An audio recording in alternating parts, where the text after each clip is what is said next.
Brought to you by Sharda University. Where the software engineer meets the gifted content writer. The world comes together at Sharda University. इतिहास में पहली बार ऐसा हुआ कि देश की सबसे बड़ी medical entrance exam NEET UG 2026 को कैंसिल कर दिया गया। नेशनल टेस्टिंग एजेंसी यानी कि एनटीए ने 12 मई को ये फैसला लिया। लाखों स्टूडेंट्स जिन्होंने 3 मई को परीक्षा दी थी, अब उन्हें दोबारा परीक्षा देनी होगी। और इस फैसले के पीछे की वजह खुद अब एनटीए के डायरेक्टर जनरल अभिषेक सिंह ने बता दी है। डीजी अभिषेक सिंह ने इंडियन एक्सप्रेस से बातचीत में कहा है कि परीक्षा प्रक्रिया में ऐसी चीज़ें सामने आई है जिससे एग्ज़ाम की निष्पक्षता पर सवाल खड़े हो गए। उनके मुताबिक अगर कहीं भी, चाहे किसी एक सेक्टर में, किसी एक हिस्से में या किसी एक सब्जेक्ट में भी गड़बड़ी की गुंजाइश दिखे तो उसे हल्के में नहीं लिया जा सकता। उन्होंने कहा कि हमारे पास शिकायत आई थी और जांच में कुछ ऐसी बातें सामने आई है जिससे पूरी प्रक्रिया पर असर पड़ सकता था। अगर कुछ गलत नहीं मिला होता तो हम इतना बड़ा फैसला क्यों लेते। हमने पहले ही साफ कहा था कि किसी भी तरह की गड़बड़ी पर ज़ीरो टॉलरेंस रहेगा। किसी भी तरह की गड़बड़ी बिल्कुल बर्दाश्त नहीं की जाएगी। जो लोग बार बार स्कैम करने या धांधली करने की कोशिश करते हैं, उन्हें हम बढ़ावा नहीं दे सकते। उन्होंने माना कि पूरा एग्ज़ाम रद्द करना आसान फैसला नहीं था। इससे एनटीए पर भी दबाव है, स्टूडेंट्स पर भी दबाव है और उनके परिवारों पर भी दबाव है। लेकिन एजेंसी का कहना है कि अगर थोड़ी सी भी गड़बड़ी को नज़रअंदाज किया गया तो एग्ज़ाम सिस्टम पर से भरोसा ख़त्म हो जाएगा। एनटीए के मुताबिक नीट यूजी की परीक्षा 3 मई को देश भर में कराई गई थी। शुरुआत में सब कुछ सामान्य लग रहा था, सब कुछ ठीक था।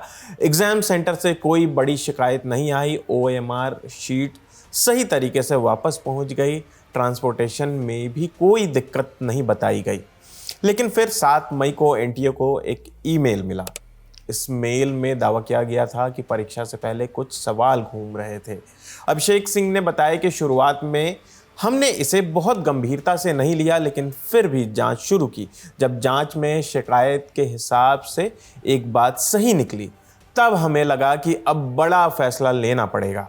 यानी एग्ज़ाम वाले दिन कोई हंगामा नहीं हुआ, लेकिन बाद में मिले इनपुट्स ने पूरा मामला बदल दिया।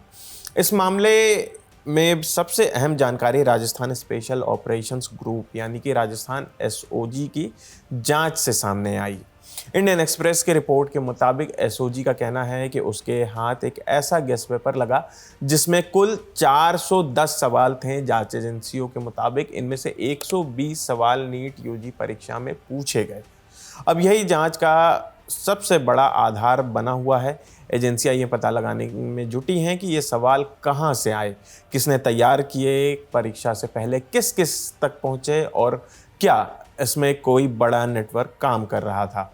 जब डीजी अभिषेक सिंह से पूछा गया कि आखिर कहां गड़बड़ी हुई तो उन्होंने साफ कहा, हम जांच एजेंसी नहीं हैं, हम परीक्षा कराने वाली संस्था हैं। इसकी जांच सीबीआई करेगी। सरकार ने इस पूरे मामले की जांच सेंट्रल ब्यूरो ऑफ इन्वेस्टिगेशन यानी कि सीबीआई को सौंप दी है। अब सीबीआई ये पता लगाएगी कि लीक या गड़बड़ी कहां हुई और इसके पीछे कौन लोग थे। एनटीए का कहना है कि दोषियों के खिलाफ सख्त कार्रवाई होगी। एनटीए ने ये बताया है कि दोबारा एग्ज़ाम कराया जाएगा और इसके लिए छात्रों यानी कि स्टूडेंट्स से कोई भी एक्स्ट्रा फीस नहीं ली जाएगी। अभिषेक सिंह ने कहा कि जो भी करना पड़े करेंगे। सरकार की कोशिश है कि परीक्षा पूरी तरह स्कैम फ्री हो और किसी भी तरह की माल प्रैक्टिस न हो। उन्होंने ये भी बताया कि री एग्ज़ाम के लिए अलग और सख्त सिक्योरिटी गाइडलाइंस जारी की जाएंगी।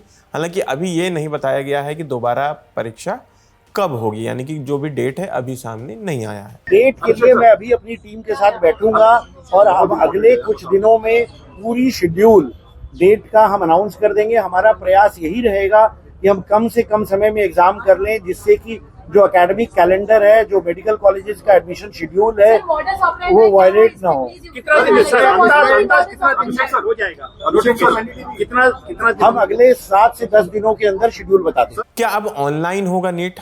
इस पूरे विवाद के बाद अब एक बार फिर से सवाल उठ रहा है कि क्या नीट जैसी बड़ी परीक्षा अब ऑफलाइन की बजाय कंप्यूटर बेस्ड यानी कि ऑनलाइन मोड में होनी चाहिए। दरअसल 2024 में नीट पेपर लीक विवाद के बाद केंद्र सरकार ने इस पूर्व इसरो चीफ के राधाकृष्णन की अध्यक्षता में 7 सदस्यीय समिति बनाई थी। इस कमेटी ने सुझाव दिया था कि भविष्य में परीक्षाएं कंप्यूटर बेस्ड कराई जाएं और कई शिफ्ट में हो ताकि सुरक्षा बढ़ाई जा सके। ऑनलाइन एग्ज़ाम वाले सवाल पर उन्होंने यानी कि जो एनटीए डीजी हैं उन्होंने बताया कि नीट मेडिकल एंट्रेंस एग्ज़ाम है, इसे स्वास्थ्य मंत्रालय और नेशनल मेडिकल कमीशन के लिए आयोजित किया जाता है। परीक्षा किस मोड में होगी इसका फैसला संबंधित मंत्रालय करेगा।